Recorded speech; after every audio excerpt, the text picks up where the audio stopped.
T'as fait ton top de 2018? Ah bah ouais, tout est prêt là, on y va. Hein. C'est bon? Ouais. Eh bah go.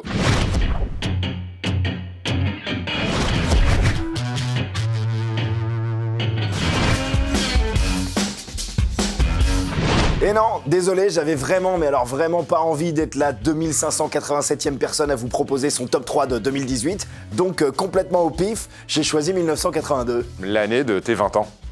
Et ta mère, elle avait 20 ans en 1982? Ouais. T'arrêtes de me saouler avec mon âge un peu? Ouh là là. Ok. Ouais. Comment t'as fait pour choisir entre tous les tubes sortis en 82? Thriller de Michael Jackson, Under Pressure de Queen, Man Eater de Hall & Oates, Little Red Corvette de Prince, Pornography de The Cure. C'est impossible. Oui, mais alors, techniquement, le morceau qui a le plus cartonné dans les charts US en 82, même s'il est sorti en 81, c'est Physical de Olivia Newton-John. Ok. Et comme c'est dans la BO du film Le Grand Bain de Gilles Lelouch, et que ça a inspiré le titre de la série Let's Get Physical sur MCM, bah j'ai choisi ça, quoi. Let's get physical, physical. I wanna get physical. Let's get physical. Let me body talk. Let me body talk.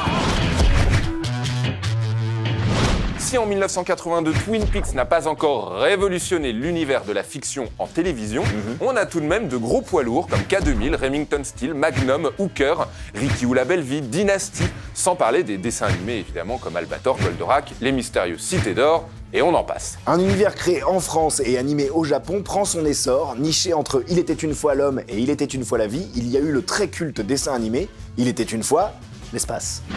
Une de nos zones d'aquaculture, pour le plancton surtout. Il a fallu aux hommes un temps insensé pour comprendre qu'un thon de 1 kg mange 10 kg de sardines, et que ces 10 kg de sardines mangent à leur tour 100 kg de plancton animal, lequel mange à son tour 1000 kg de plancton végétal. Et que pour les temps de disette, mieux vaut 1000 kg de bonnes protéines qu'un seul kilo.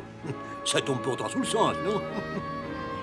Aujourd'hui, dictature de la nostalgie oblige, la moindre figurine sous blister de cette série coûte entre 150 et 350 €. Voilà.